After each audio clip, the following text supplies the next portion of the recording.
it's not just society's part of being a parent is realizing that anytime there's a problem, even if it's not your fault, it's your responsibility.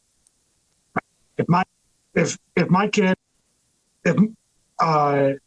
kid talks back to a teacher, it might not be my fault. I might not have raised them wrong. I might not have done anything wrong. I might not have implanted in their head the idea that they are allowed to disrespect that teacher.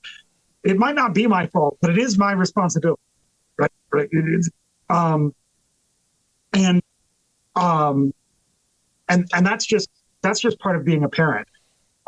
So take that up to the society-wide.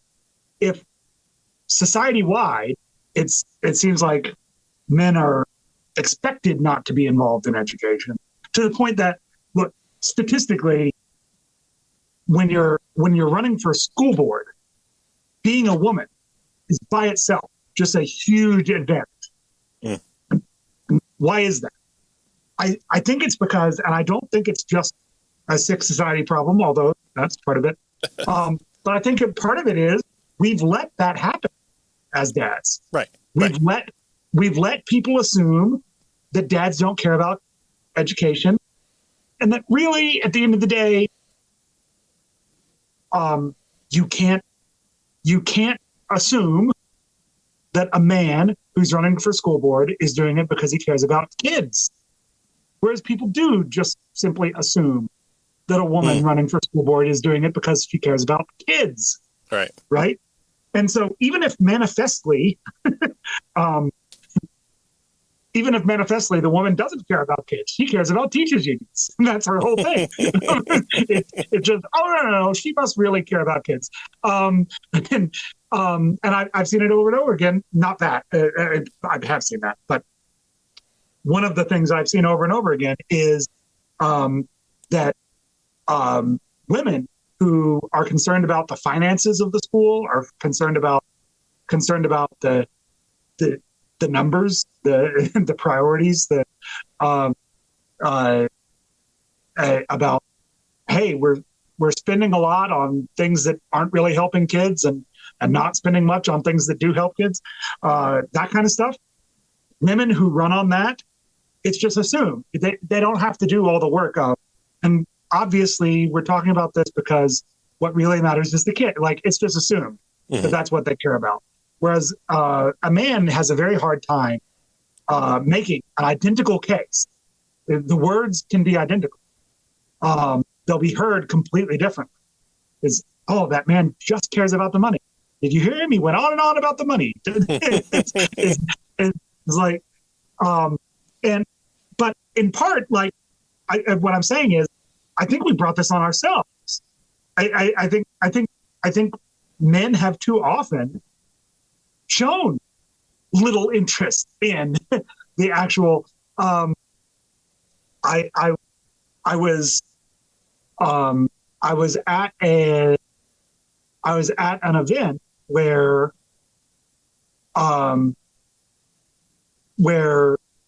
people were basically talking about political strategy, and two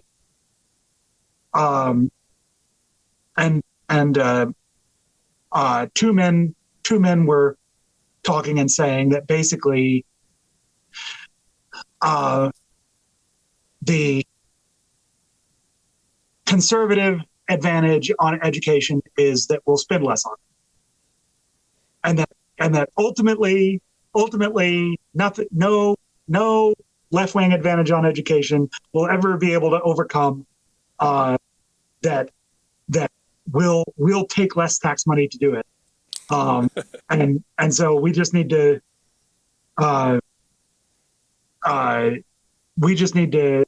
pivot to that. And while, by the way, like, I think it's terrible to forcibly extract taxes from people to pay for education and then waste most of that money, and do a bad job of it. And for instance, the Socialist Party in this province, there was a Socialist Party with the name progressive conservative party before the Socialist Party. Before it was cool, yeah. That started this program in Alberta called the Class Size Initiative, and then it was continued by the Socialist Party, and they spent $4.1 billion on this class size initiative, and class sizes increased, which I don't think was what they meant by class size initiative. I think that was one where you wanted it's like golf. You wanted the numbers to go down and not up.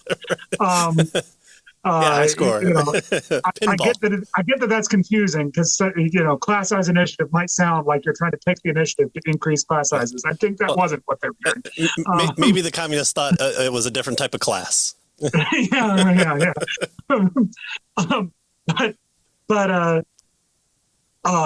So look, that kind of stuff is terrible, right? You spend $4.1 billion of actual people's money, right? Like you robbed that money from real people and then wasted it. Yeah. And so obviously that's bad. I'm not saying that they're even wrong, but the way they're talking about it, and every woman who hears that is instantly going to go, maybe that's not the way we talk about it, right?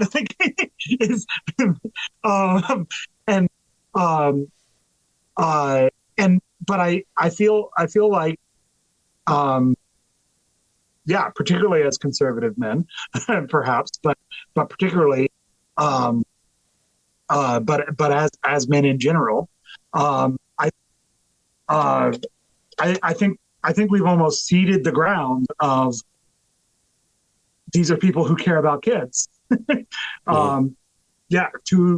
To the left and to women. And so then, like, if you just take that in your mind, it'd be like, hey, what would society look like if men sort of gave up the ground of caring about children to left-wingers and women? What would that result in? It would result in much like what society looks like right now. It actually goes a long way towards explaining what happened.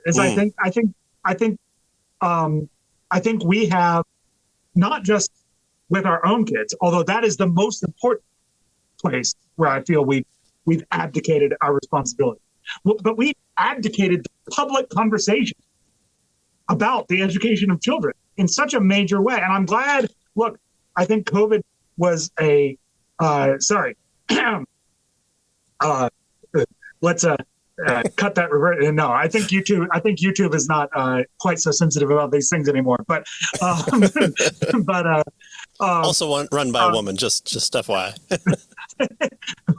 But the events of late 2019 through whenever, I think, thankfully, as he often does, God is turning evil for good, and I do see this shifting. I definitely see, like you said, men getting arrested at school board meetings is actually perversely a positive thing to see on the news. Yeah. So I think we are seeing things shift back towards men taking more responsibility. I'm just hopefully, I hope I'm just encouraging a movement that's already happening. Is that we need to because our generation, I'll speak for you and me, Patrick, because we're definitely of the same generation.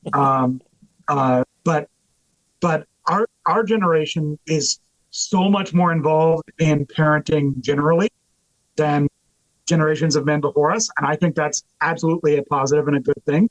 So then why can't we move into this section of parenting and stay there? Like, let's take the education of our children, most importantly, but then the education of children as a second order thing. Let's take that very seriously as men. Let's add our voices to this. Let's make sure that we're not accepting our relegation to the sidelines of this issue. And I think as men we have failed to live up to our responsibilities in this area in particular, and we failed to do that at the level of the home all too often. We failed to do that at the most intimate levels, and that's and this starts with family worship and expands all the way out. But then we can see it on the grand societal scale, because we've also sort of advocated that responsibility at the societal and the political level as well. I think God knew that men needed to be told to do this, and women didn't, to some extent, right? Is one of the reasons I think that there are all these commands for fathers is because we're the ones that are more likely to think this isn't our responsibility, and that we can let someone else do that. It very much is your responsibility. You absolutely can delegate some aspects of the work. You absolutely can. One of the things that you're supposed to do as a man is do what you do best and buy the rest. so you absolutely can pay other people to help you with this. But what you can never delegate is the responsibility to see it done. The responsibility to see it done is yours and only.